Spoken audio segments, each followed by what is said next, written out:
Afternoon, everyone. This is Kristen O'Neill, the New York State Committee on. Thank you for joining me today for this program about the New York State Open Meetings Law.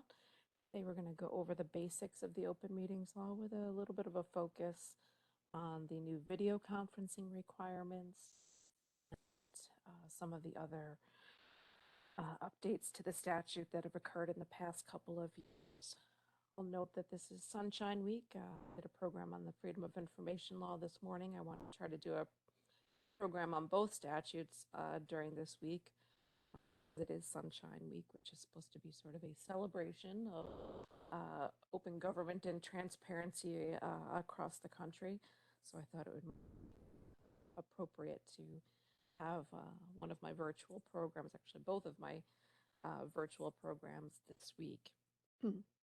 I hope everyone that is within the path of the storm is safe and warm.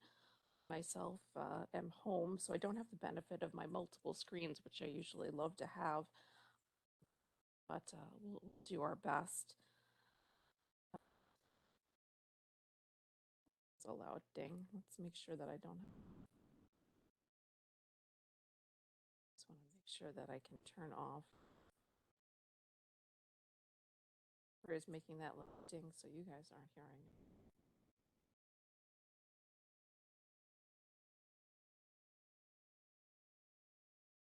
Anyone else? I just got a note from in chat that people are having a hard time hearing me. Is anyone else having a hard time hearing me?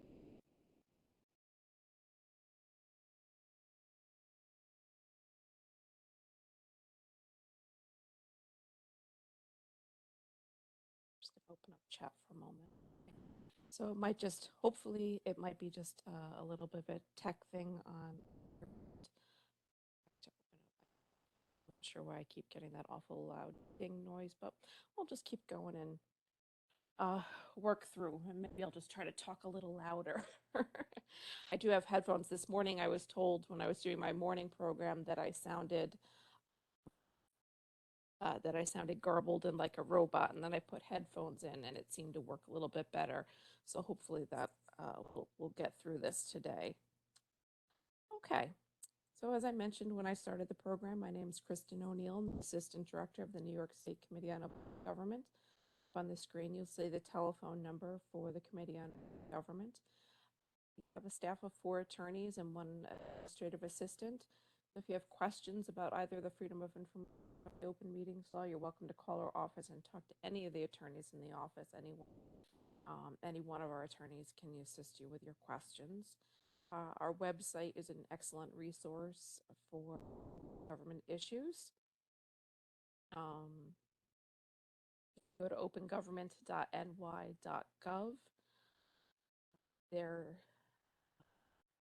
is copies of our statute, of our, tell me maybe to,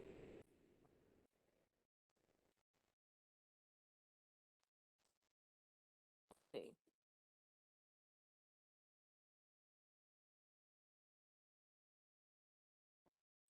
We'll see. Open Government our website has a font of information about the, so I apologize that I keep pausing. It's just I'm noticing chats saying some people are having difficulty with the audio. I apologize. I'm not really sure what I can do at this point. Not a tech person and I'm on my own at home, so I might just have to push through. If people are having difficulties, this program will be recorded and posted on our website within the week. So hopefully whatever gets recorded sounds okay.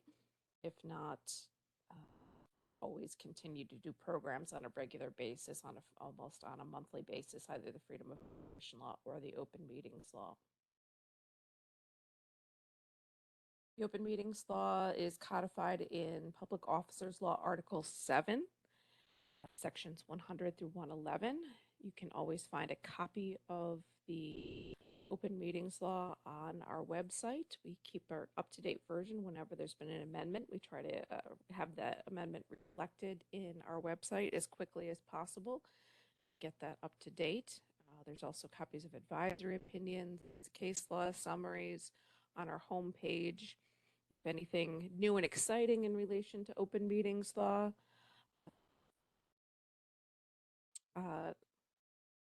chat, someone's to tell people.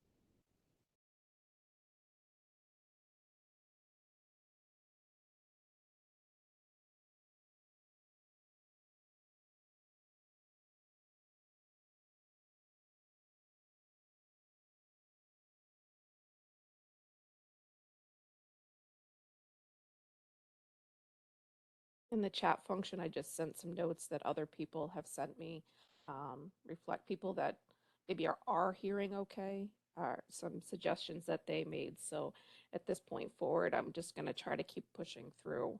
You can use the guidance that we've gotten from other people to make this work well. So when the open meetings law was passed in 1976, the declared legislative intent stated that it is essential that public business be performed in an open and public manner, that citizens be fully aware of and be able to observe the performance of public officials. Citizens have the right to attend and listen to the deliberations and decisions that go into the making of public policy. Open meetings law governs the conduct of meetings of public bodies. The term public body, it used to be a lot simpler, but in the past couple of years it was amended a couple of times, which makes it a little bit more complicated, but I'll try to break it down. So the term public body is defined as any entity for which a quorum is required in order to conduct public business, which consists of two or more members performing a governmental function for the state or agency or department thereof, or a public corporation, which includes, for example, municipalities like counties, cities, towns, villages. In addition, also boards of library trustees, school boards, etc. In addition to the actual full public body, the term public body also includes any committee or subcommittee or other similar body consisting of members of the larger public body.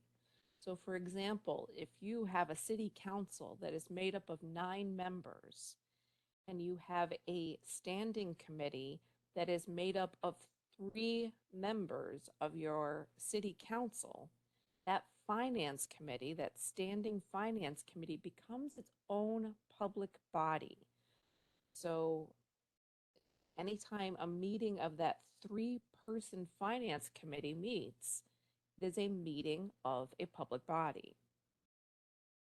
The amendments that have come into place recently address sort of non-traditional public bodies.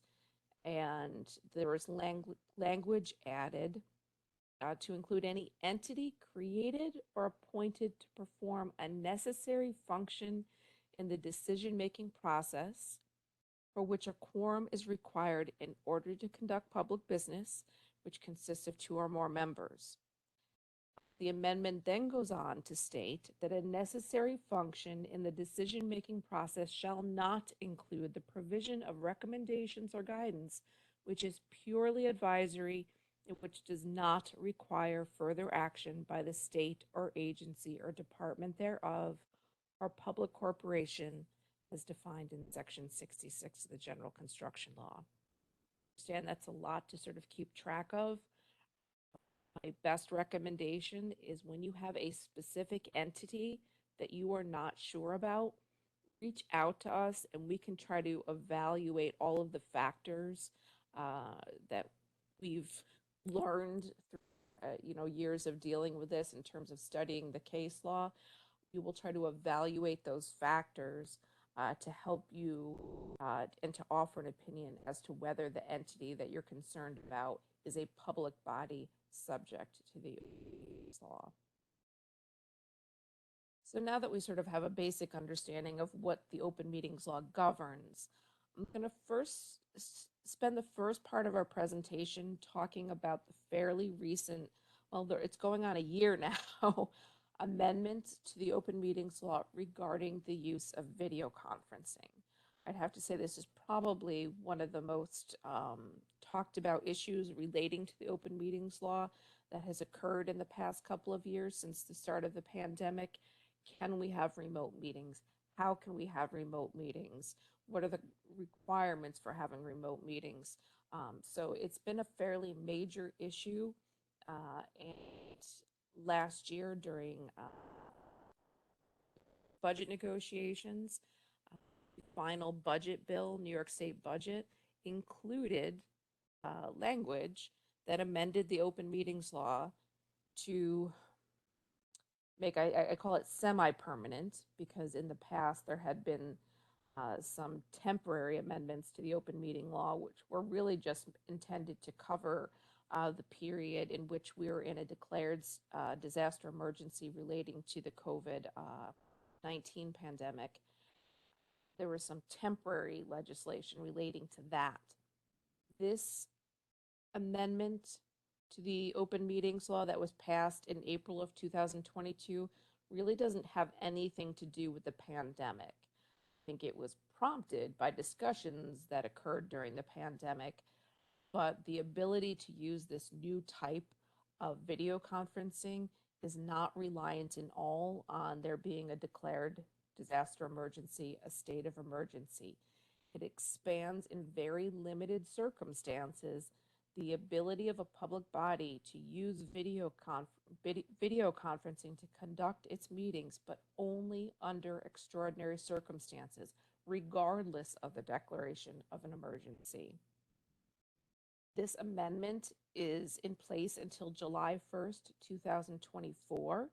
At that point, the legislature will need to decide whether they want to extend the provision, if they want to let it expire, or whether they want to make it permanent. So we'll have to see what happens, and we still have well over a year before that happens.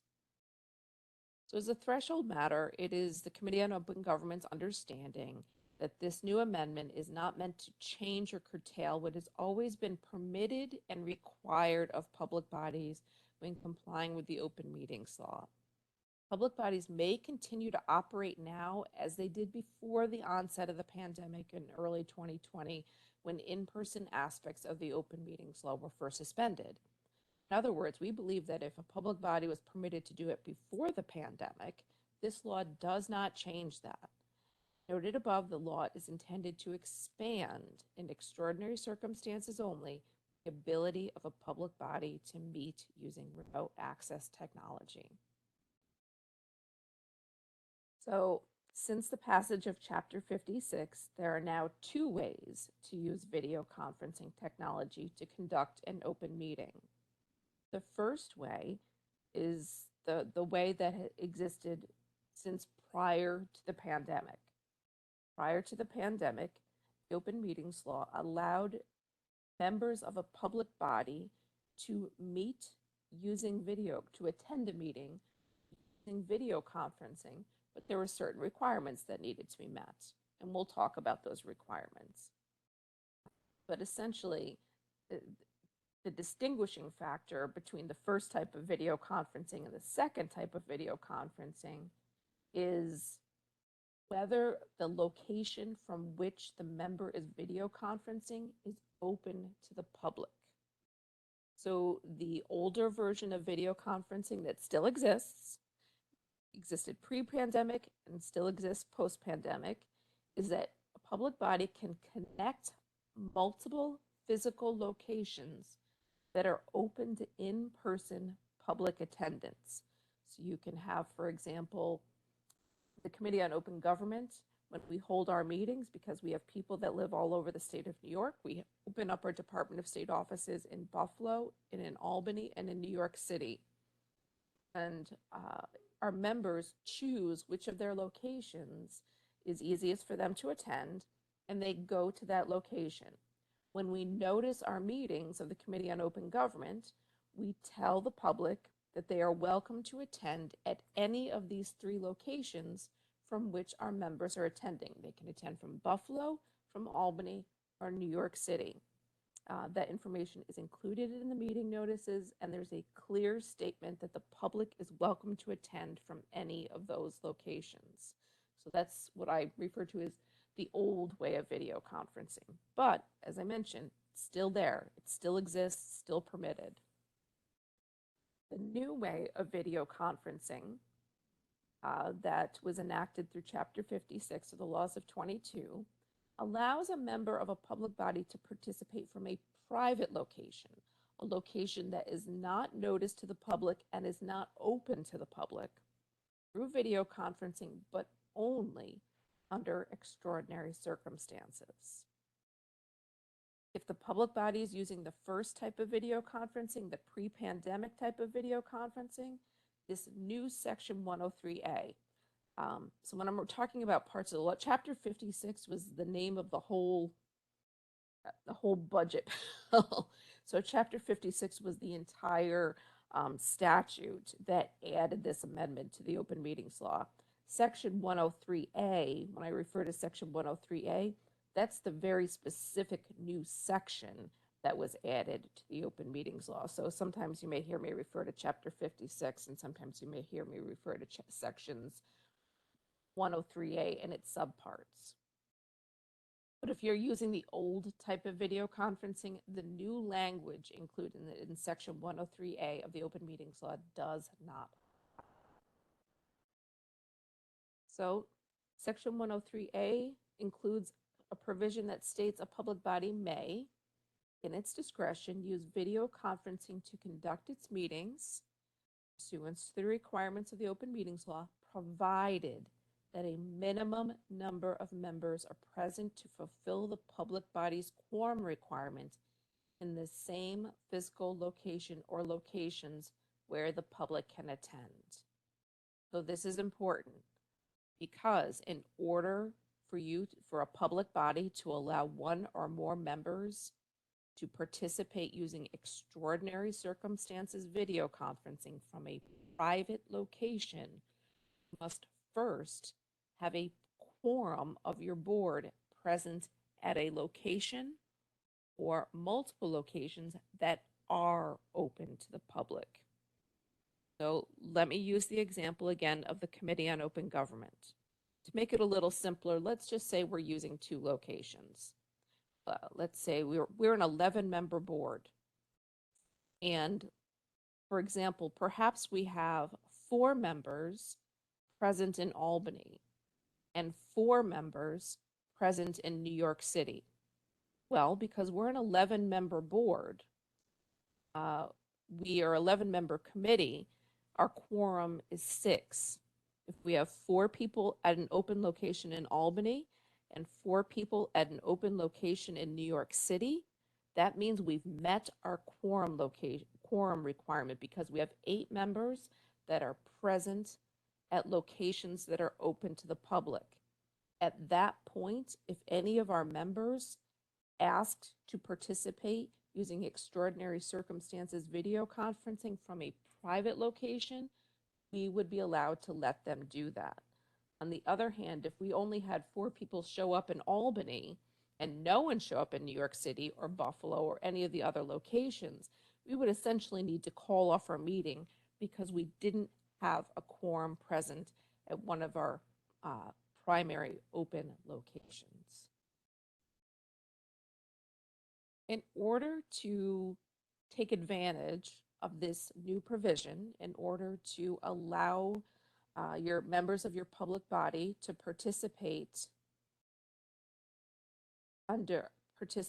using extraordinary circumstances video conferencing, I'm just going to ask if people are trying to provide me like tech advice through chat. I have to ask you not to, only because I can't concentrate on doing that and doing the presentation at the same time. Thank you. Chapter 56 states that requires that the governing board of a county, city, town, or village must adopt a local law following a public hearing if they want to authorize the use of video conferencing. So governing boards of counties, cities, towns, and village have to adopt a local law. Any entity other than counties, city, towns, or villages or Senate and Assembly have to adopt a resolution following a public hearing. Everyone has to have a public hearing. Any public body that wants to use extraordinary circumstances video conferencing has to have a public hearing. So again, county, city, town, village, local law, Senate and Assembly, joint resolution. Any other public body adopts a resolution, but everyone has to have a public hearing. And they can authorize the use of video conferencing just for itself and its committees or subcommittees, can specify that each committee or subcommittee make its own determination. And then the law states that each of the community boards in New York City shall make their own determinations. Chapter 56 requires that the public body must establish written procedures governing member and public attendance consistent with this section. Such written procedures shall be conspicuously posted on the public website of the public body. Law states that members of the public body must be physically present at any meeting unless the member is unable to be physically present due to extraordinary circumstances. The definition of extraordinary circumstances relating to your public body has to be set forth in the resolution and your written procedures adopted pursuant to the procedures set forth in the open meetings law. The law includes examples of what the legislature intended to include within the definition of extraordinary circumstances. It includes disability, illness, caregiving responsibilities, or any other significant or unexpected factor or event which precludes the member's physical attendance at such meeting. I will let you know when the Committee on Open Government adopted its resolution and its written procedures. We plucked that definition straight from the statute and put it in our resolution and our written procedures. We didn't change a word of it. That's not to say that's what you need to do if you are a public body, but that's what we did. Chapter 56 states that, except in the case of executive sessions, public bodies shall ensure that members of the public body can be heard, seen, and identified while the meeting's being conducted, including but not limited to any motions, proposals, resolutions, and any other matter formally discussed or voted upon. So in short, what does this mean? Cameras on. During the pandemic, there were questions as to whether if a member was participating via remote access platform, did they have to have their cameras on? Well, the language of the executive orders and the statutes that authorized the remote meetings did not require video conferencing. It only required teleconferencing or other similar service. So in essence, there was no obligation to have cameras on. This new provision, the new language, cameras on. The members have to be heard, seen, and identified. So in addition to the cameras being on, when you log on to your remote access platform, whether it's Zoom or WebEx or whatever program you use, Microsoft Teams, you need to type in your full name so that it shows on the screen so that people know who you are when you're speaking. Because they don't distinguish here between people that are attending via video conferencing and then the people that are attending in person, we believe it's at least in everyone's best interest to ensure that even the people that are appearing in person should have some sort of name placards so that they also can be identified. The minutes of the meetings involving extraordinary circumstances video conferencing must include which, if any, members participated remotely and shall be available to the public pursuant to the existing provisions relating to minutes of the open meetings law. If extraordinary circumstances video conferencing is used to conduct a meeting, the public notice for the meeting must inform the public that video conferencing will be used, where the public can view or participate in the meeting, where required documents and records will be posted, and it must identify the physical location for the meeting where the public can attend. Public body must provide that each meeting conducted using extraordinary circumstances video conferencing shall be recorded. So this is a new provision, shall be recorded. And such recordings must be posted or linked on the public website of the public body within 5 business days following the meeting, shall remain so available for a minimum of 5 years thereafter. Recordings shall be transcribed upon request. During the pandemic, the language said later transcribed. Now this new language says transcribed upon request. I'm going to take this opportunity because we get a lot of sort of pushback about the 5 years. Take this opportunity to let you know that the Committee on Open Government did not pass this legislation. These are not regulations or rules that are promulgated by the Committee on Open Government. This is legislation that was passed by the New York State Legislature and signed into law by the governor. We did not really have a say in these requirements. I'm going to notice later that we will have a say at some point as to our opinions and our experiences. So towards the end of the program, or in a little bit, I'm going to talk to you a bit about what you can do to give us feedback. If extraordinary circumstances video conferencing is used to conduct a meeting, the public body shall provide the opportunity for members of the public to view the meeting via video. So in other words, if you let one of your members participate via extraordinary circumstances video conferencing has to be made available to the public as well. In addition, if you're using extraordinary circumstances video conferencing, you have to allow members of the public to participate in proceedings via video conferencing in real time where public comment or participation is authorized. You must ensure that video conferencing authorizes the same public participation or testimony as in-person participation or testimony. So this is a difference between what occurred during the pandemic as well. For example, during the pandemic, if you wanted to have remote access meetings, you could in theory just live stream your meeting, which is sort of like a one-way street, and there'd be no obligation to allow the public to participate in the public comment period or public privilege of the floor, whatever your body calls it. It could just be a one-way street. But now, if you are allowing your members to participate using extraordinary circumstances, you have to use a platform that allows the members of the public to participate in the public comment period if you offer a public comment period to the people that show up to your meetings in person. If you're having some sort of work session that does not generally allow for public comment, fine, no problem. You don't need to let the people participating via video conferencing have public comment if the people that are attending in person don't get public comment. But whatever you offer to the public that show up in person to your meetings, you have to have the same opportunity for the people that are attending via video conferencing.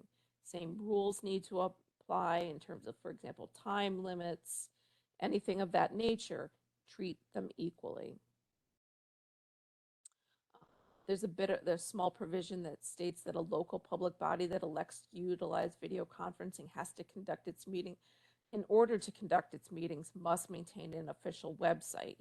And I think the reason for this is because if you want to take advantage of extraordinary circumstances video conferencing, there are certain things you're going to be required to post on your website. If you don't have any website to post it to, you're not going to be able to comply with this new provision. There's language that states that the in-person participation requirements of this new provision shall not apply during a state disaster emergency declared by the governor or a local state of emergency proclaimed by the chief executive of a county, city, village, or town, if the public body determines that the circumstances necessitating the emergency declaration would affect or impair the ability of the public body to hold an in-person meeting. So, for example, if, gosh forbid, we had another influx of COVID cases and it got quite bad, and the governor felt it was necessary to declare another uh, declared disaster emergency relating to a public health risk. That might be a situation where the public body determines that the circumstances necessitating the emergency declaration would affect or impair the ability of the public body to hold an in-person meeting. And as such, you could have a fully remote meeting. You would not have to have a quorum present in a location that is open to the public. On the other hand, their mere declaration of a state of emergency, of any state of emergency, is not sufficient. Back around the time that the COVID state of emergency expired, the governor had also issued states of emergency relating to polio and monkeypox. And we had some phone calls and questions as to whether a public body could use those disaster emergency declarations to continue to have remote meetings. And my question to them is, do you really feel like you can justify the fact that a state of emergency relating to monkeypox affects or impairs your ability to hold an in-person meeting? And when people were being honest with themselves, the answer to that was no. So here's where I'm going to give my sales pitch for looking for feedback as the next year passes. So no later than January 1st, 2024, the Committee on Open Government shall issue a report to the governor and the legislature concerning application and implementation of this amendment and any further recommendations governing the use of video conferencing by public bodies to conduct meetings pursuant to this section. So we have we have about a year, a little less than a year, to gather information in order to issue a report to the governor and legislature offering our feedback regarding the amendment, what people's reactions to the amendment have been, how has it worked, what's working well, what's not working well, do we have recommendations for changing the language of the statute. So this is where we're looking for feedback from the public. Do you have suggestions? If you are actually experiencing and using these provisions, do you have suggestions for improving the language of the statute? And if you do, we would just ask that you reach out to us, put something in writing to us. You can send us an email, you can send us a letter with your thoughts about giving us feedback about the amendment. There's this one last, I think this is my last provision relating to Chapter 56.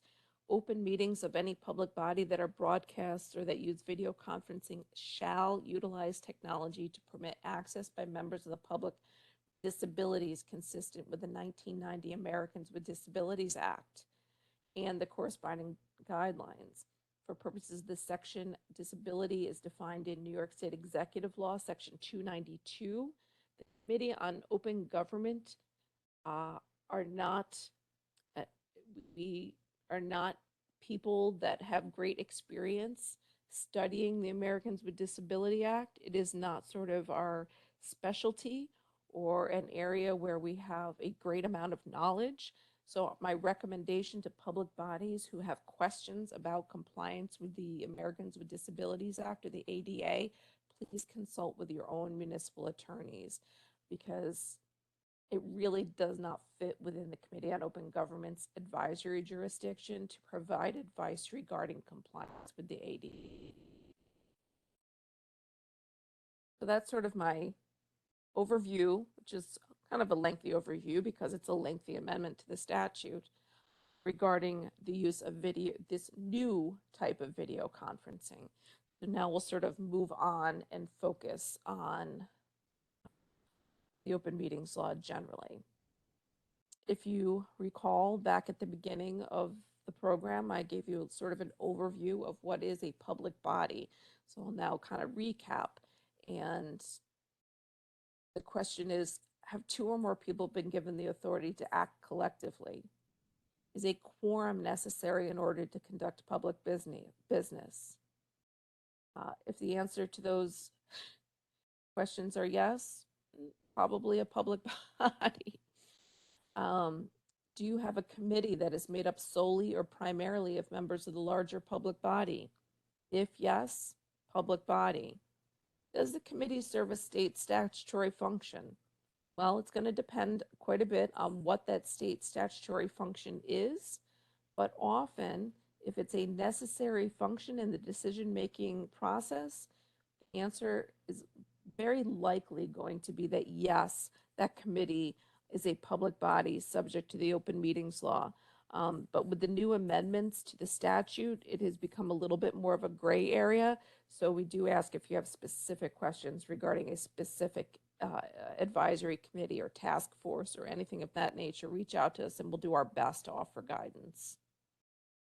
The alternative, if you have some sort of entity that is purely advisory in nature, has no statutory duties, and has no final decision-making authority, quite frequently those entities are not going to be considered public bodies that are subject to the open meetings law.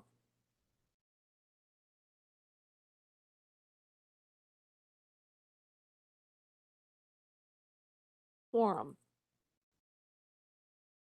In order for a public body to conduct public business, there must be a quorum present. You must have a quorum of a public body present in order for that public body to conduct any business. A definition of quorum is set forth in General Construction Law, Section 41, and it states that whenever 3 or more public officers are given any power or authority, or 3 or more persons are charged with any public duty to be performed or exercised by them jointly or as a board or similar body, a majority of the whole number of the persons or officers gathered together in the presence of each other or through the use of video conferencing shall constitute a quorum. So it's a majority of the whole number. And then it goes on to state that not less than a majority of the whole number may perform and exercise such power or authority or duty. So that's said that you need to have a quorum of a public body in order to conduct public business. That's where this is coming from. The law clarifies that for purposes of the provision, the words whole number shall be construed to mean the total number which the body would have if there were no vacancies and were none of the persons or officers disqualified from acting. So the Committee on Open Government is an 11-member body. Right now, I believe we're down to 9 members that are currently serving, but it doesn't matter. Just because we have 2 vacancies, that does not have any impact on the number of people we need in order to make a quorum. We're always going to be looking at the number 11, regardless of the number of the people currently serving, regardless of the number of people that show up to a meeting. You're always going to look at the number that serve on a public body if there were no vacancies and if none of the persons or officers were disqualified from acting. Committee on Open Government's quorum will always be 6. Members who are participating from a physical location that has been properly noticed and is open to the public, so the old type of video conferencing. So if you have anyone that's attending from the primary physical location or a secondary physical location that is open to the public and is connected through the use of video conferencing, all of those people do count towards a quorum and may fully participate and vote. Members who are video conferencing from a remote location that is not open to in-person public attendance do not count towards a quorum. However, if a quorum has otherwise been met, those individuals may fully participate and vote. But you have to have the quorum at an open location to even get to that point. Notice. Every meeting, there has to be notice that includes the date, time, and location, and if appropriate, instructions for virtual attendance. The notice must be given prior to every meeting, must be given to the media. Don't need to purchase a legal notice. You just need to give the notice to the media. Notice should be placed in a designated physical location. If the agency or the public body has an active website, the notice must be posted on the website. In terms of timing, any meeting that has been scheduled at least 1 week in advance, there has to be 72 hours notice of the meeting. For meetings that are held on short notice, in other words, if there's a meeting that's scheduled at less than 1 week in advance, and you have less than 72 hours, notice must be given to the extent practicable at a reasonable time prior to the meeting. Courts have suggested that the propriety of scheduling a meeting less than a week in advance and providing less than 72 hours notice is dependent upon the actual need to do so. So the actual language of the open meetings law is silent as to when you're permitted to have meetings on short notice, but the courts have weighed in. The courts have said, nope, unless some sort of harm would be caused by waiting the full amount of time, you should wait until your next until you can give the full amount of notice. If extraordinary circumstances, video conferencing is used to conduct a meeting, the notice must inform the public that video conferencing will be used, where the public can view and or participate in the meeting, where required documents and records will be posted or available, and it must identify the physical location for the meeting where the public can attend. Okay. Moving on to records scheduled to be discussed during an open meeting. This is very often a popular topic. So on October 19th of 2021, Governor Hochul signed into law Chapter 481 of the laws of 2021, which amends Section 103E of the Open Meetings Law to require that records to be discussed at an open meeting be made available to the extent practical on request and posted online at least 24 hours before the meeting if the agency maintains a regularly and routinely updated website and utilizes a high-speed internet connection. I'll note here that the obligation to make records available to the public upon request prior to or at the meeting and to post the records on the agency or public body website prior to the meeting was in effect since February of 2012. And then in October 19th of 2021, this amendment simply placed a 24-hour minimum time frame for making those records available. So the obligation of a public body or an agency to make records scheduled to be discussed available prior to the meeting has been in place for over 10 years now. It's just that the 24-hour minimum time frame went into effect in October of 2021. So what are we talking about when we talk about records scheduled to be discussed? We're talking about any proposed resolutions, laws, rules, regulations, policies, or any amendments thereto. We're talking about records or portions of records that are public under FOIL that are scheduled to be discussed. The law states that the agency may, but is not required to spend additional monies to implement this section. In other words, if you don't have a website, if you're a small public body or a small agency that doesn't use a website, the law states you're not required to spend additional money to get a website up and running. And this does not apply to records scheduled to be discussed in executive session. It only applies to records scheduled to be discussed during an open portion of a meeting. Minutes. Minutes of all meetings must include a record or summary of all motions, proposals, resolutions, or any matter formally voted upon and the votes thereon. If extraordinary circumstances video conferencing is used, it must include which, if any, members participated remotely. Executive session. Public body is only required to prepare minutes of an executive session if action is taken in executive session.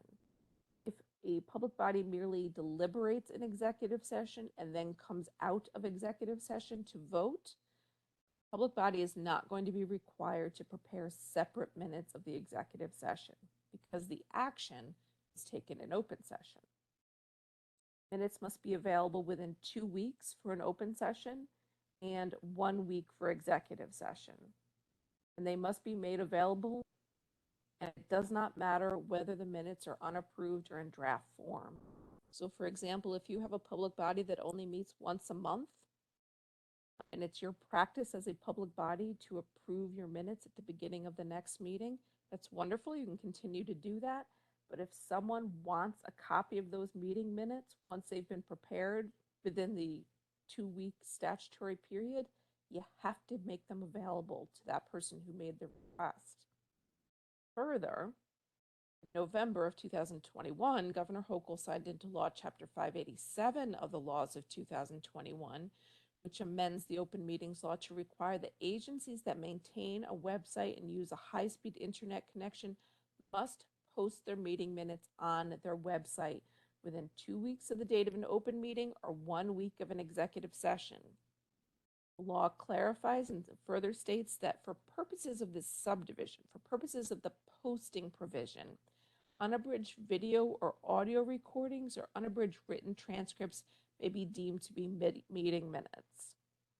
People have asked whether unabridged video recordings and unabridged audio recordings or unabridged written transcripts can replace meeting minutes entirely, and the answer to that is no. Public bodies are still required to prepare meeting minutes. Meeting minutes are not the same as transcripts. Transcripts are not meeting minutes. Transcripts are word for word, a reflection of every word that was stated, made verbalized during a meeting. A meeting minutes are supposed to be much more concise and reflect in a easily digestible manner the actions that were actually taken during a meeting. Those still need to be prepared. Law simply states that for purposes of posting, if a public body would prefer to post an unabridged video or audio recording, post an unabridged written transcript within 2 weeks of its meetings, it can do that instead of posting meetings. That's all this language means. Recording. Any meeting of a public body that is open to the public shall be open to being photographed, broadcast, webcast, or otherwise recorded and or transmitted by audio or video means. That means anyone that attends your meetings, the meetings of a public body, has the right to photograph, broadcast, webcast, otherwise record or transmit your meeting, audio or video means. The person who wishes to record a photograph doesn't need the board's permission, don't need to give prior notice. They have the right to record. The agency may establish reasonable rules to limit disruption and interference to make sure that the meeting can be accomplished in an efficient manner. The Committee on Open Government has model rules. If any agency is looking for something to use as a guideline, we have model rules on our website. An agency itself is not obligated to record its meetings unless one of its members is participating remotely as authorized under Section 103A, the extraordinary. Executive session. There are 2 mechanisms for meeting behind closed doors within the open meetings law. The first and more commonly known is called an executive session. Defined in Section 1023 of the law as a portion of an open meeting that is not open to the public. This means that an executive session should never be prior to or separate from an open meeting. It has to be incorporated within an open meeting. A motion must be made and voted upon during an open meeting, and the motion to enter into executive session must contain enough specificity to reflect to the public and to your fellow board members that you are entering into executive session for a proper purpose. That motion should be specific enough to reflect that there's an understanding of what can and cannot be discussed in executive session, but does not need to be so specific that it defeats the purpose of the executive session. I'll try to give you a few examples. Up on the screen right now, you'll see all of the grounds for entering into executive session. This is contained in the statute. And as I mentioned earlier, these slides are on my website. Go to the portion of my website, the Committee on Open Government's website, that says I would like to view training materials and recordings. You will see a copy of these slides. You will see recordings. You will see a link to our YouTube page that includes my previous recordings, and within a week or so, you'll see a copy of this recording. But all of this information is on our website, so you don't have to feel like, oh my God, I'll never remember all this. So here up on the screen right now, you'll see these are the grounds that allow a public body to go into executive session. If you don't see it on this list, that means it can't be discussed in executive session. We'll talk about some of the more common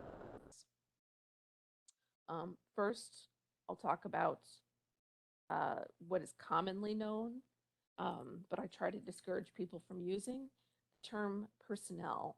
Sometimes, or I shouldn't say sometimes, much more frequently than I would like.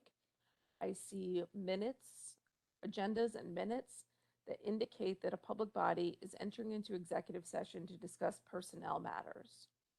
Word personnel is never used in this law.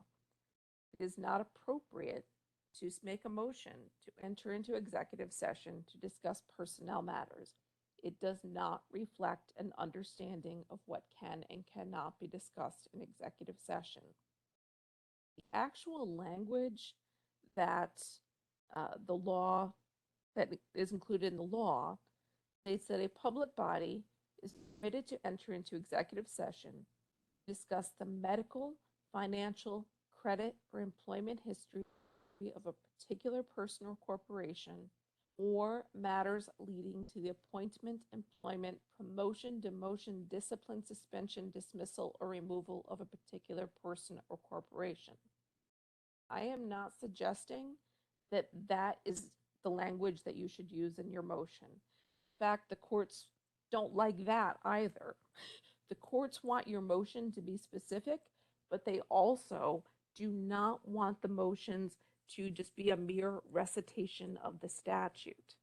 What they want to see is using language that reflects to the public that you're going into executive session for a proper purpose, to give enough detail so that the public knows that the conversation is appropriate in executive session. So here, let's use this as an example. Instead of saying, I move to enter into executive session to discuss a personnel matter, or instead of saying, I move to enter into executive session to discuss the medical, financial, credit, or employment history, blah, blah, blah, blah, blah. Another example might be, I move to enter into executive session to discuss a disciplinary matter, the employment history of a particular person, and matters leading to the possible discipline of a particular person. So you picked from the language of the statute the specific language that applies in your situation. And notice I didn't identify the person who is the subject of the potential discipline.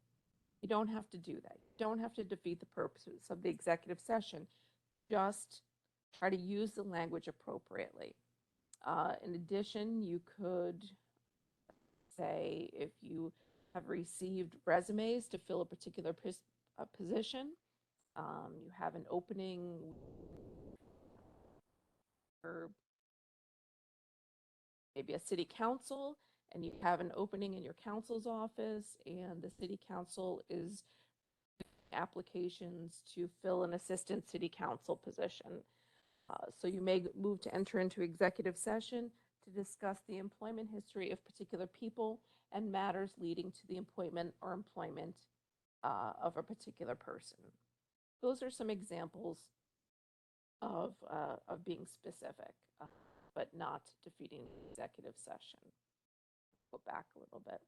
Some of the others that come up frequently, discussions regarding proposed, pending, or current litigation. Notice that this does not say discussions regarding possible or potential litigation. Everything a public body does could possibly or potentially lead to litigation. That is not the purpose of this provision that allows a public body to discuss proposed, pending, or current litigation. There has to actually be litigation, or at a minimum, something along the lines of a notice of claim. There has to actually be some type of litigation that is being discussed, or perhaps it is a decision that needs to be made by the public body as to whether they wish to initiate litigation. However, you can't just say, well, we want to discuss this hot topic issue in executive session, because if we let everyone know what we decide, or what we're thinking, it could lead to potential litigation. No, no, no, no, no. That's not the purpose here. It has to be proposed, pending, or current litigation, not just possible or potential litigation. Collective bargaining negotiations under the Taylor Law can occur in executive session. Proposed acquisition, sale, or lease of real property or securities, but only when publicity would substantially affect the value thereof. So here it may be a situation where you have a municipality that is considering purchasing a piece of property and it wants to discuss in executive session how much it's willing to offer for the particular for a piece of property. That would be appropriate for executive session, because you don't necessarily want everyone to know how much you as the municipality is willing to pay for a particular piece of property. It might put the municipality in a weakened bargaining position if that were the case. And the flip side might be true as well. Maybe this municipality has a piece of property that it wishes to sell and it wants to discuss in executive session how much, what's the lowest we're willing to go. Yeah, that's not something you want everybody in the public to know, because it would put the municipality in a weakened financial bargaining position. That's the type of conversation that occurred in executive. The second mechanism for meeting behind closed doors is what's called an exemption. Section 108 of the Open Meetings Law is that second mechanism. And if an exemption applies, the Open Meetings Law does not apply. It's as if the Open Meetings Law does not exist. There are 3 exemptions in the Open Meetings Law. The first, judicial or quasi-judicial proceedings, except for proceedings of the Public Service Commission. So if you have an entity that conducts judicial or quasi-judicial proceedings, those proceedings are exempt from the Open Meetings Law. Deliberations of political committees, conferences, and caucuses are exempt from the Open Meetings Law. So if, for example, you have a 5-member town board and 4 of your town board members are Democrats and 1 is a Republican, those 4 Democrats, even though they reflect a majority of the town board, even though they reflect a quorum of the town board, are permitted to meet behind closed doors without notice to the public, without letting the public attend those meetings. They can discuss whatever they want, wherever they want. They just don't have any authority to take action. Can't take action until they meet at a meeting in compliance with the Open Meetings Law, which can be somewhat frustrating, particularly to members of a public body that are not part of the majority. And the third exemption is any matter made confidential by federal or state law. I'd have to say probably the most common example here is a meeting with an agency attorney that is covered by attorney-client privilege. So you have a meeting between your city council and the city attorney, town council, town attorney, etc., for the purpose of requesting and receiving legal advice. The mere presence of the attorney in the meeting is not sufficient to assert the attorney-client privilege. The attorney has to be playing an active role in providing legal advice. If the attorney is playing an active role in providing legal advice, that conversation is likely covered by the attorney-client privilege, which is a conversation that is made confidential by state law. So I have to say that's probably the most common example of a conversation that is exempt from the open meetings law. We very frequently get questions because sometimes a public body inadvertently uses the wrong term. They'll say they're going into executive session to have to receive legal advice from their attorney. It's a technical mistake. They shouldn't be referring to it as an executive session. It's actually an exemption. Again, if an exemption applies, the open meetings law doesn't apply at all. A public body can have an exempt conversation completely outside the confines of an open meeting. If the sole purpose of the conversation, for example, is to have a conversation that's covered by the attorney-client privilege, that does not have to happen within the confines of an open meeting. It could happen via teleconference, it could be happen at town hall without notice to the public. It doesn't matter. It could happen completely outside the confines of the open meetings law. But once the attorney's active role is complete, once the conversation is no longer covered by the attorney-client privilege, and the public body wants to then start deliberating and making decisions based on the advice provided by their attorney, that's when that exemption ends. The conversation has to then move or wait to occur until they're at a meeting that is being held in compliance with the open meetings law. Non-compliance and enforcement. The Committee on Open Government does not have enforcement authority. Committee on Open Government can provide advice and legal opinions regarding both the Freedom of Information Law and the Open Meetings Law, but we do not have investigatory or enforcement authority. Enforcement of both statutes is through the initiation of a Civil Practice Law and Rules Article 78 proceeding. In regard to the open meetings law, if a petitioner prevails, the court has the authority to award costs and attorney's fees. If the petitioner substantially prevails and the court finds that the violation of the open meetings law was substantial, not merely technical, the court could determine to invalidate the actions taken either at a meeting that was held in violation of the open meetings law or as a result of conversations that occurred at meetings held in violation of the open meetings law.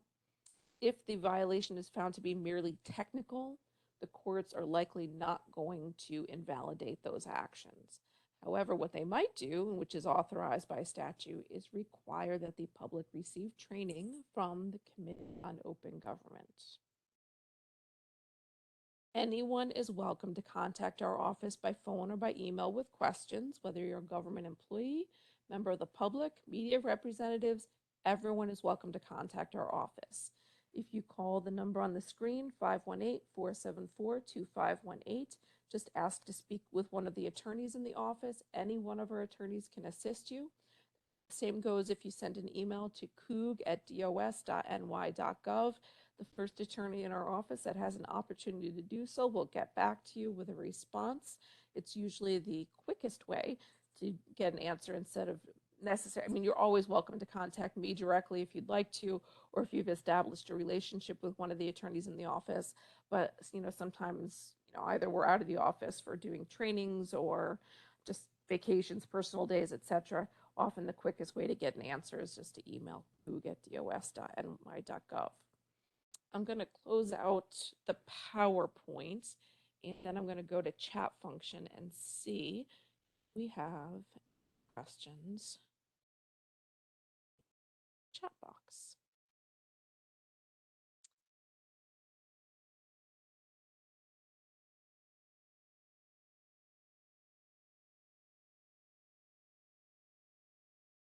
All right, let's see.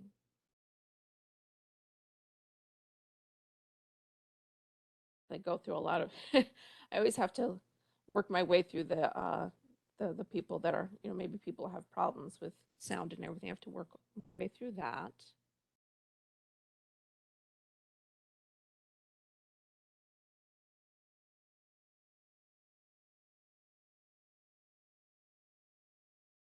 Not too many questions, but first is, should an advisory board of ethics enter executive session to discuss a complaint that public officials use their positions to secure unwarranted benefits? If a public body is discussing in history of a particular person or matters leading to potential discipline of a particular person, to me that seems like it would fit within a permissible ground for entering into executive session. Another question is, you spoke about notice prior to every meeting. If a municipality has placed one advertisement in the official publication with meeting dates for all of the year's meeting, does that qualify as meeting notice? And the answer is yes, it does. It only just has to be a minimum of 72 hours prior to the meeting. But if, for example, at the beginning of the year, in January, for example, if you send out your notice to the media, put it out on your website, posted on your designated physical location, the meetings for the entire year, that is 100% certainly compliant with the notice requirements of the open meetings law. And of course, you would just need to provide any updates that, due to any changes that might occur as the time goes along. I really appreciate everyone joining me today. I hope if you are again in the eye of the storm that you stay safe and warm. If you have any questions after the program, you're always welcome to call or email either me directly or the email account. I'll remind everybody one more time that the slides that I used today are available on the Committee on Open Government's website. On the main screen, you'll see, if you scroll down a little bit, you see a section that says I would like to. And in those, under that, there's a series of boxes, and one of the boxes say view training materials or recordings. And there you'll find links to my PowerPoints and to our YouTube page. So I appreciate everyone taking the time to listen to me today, and happy Sunshine Week. Stay warm. Have a good day.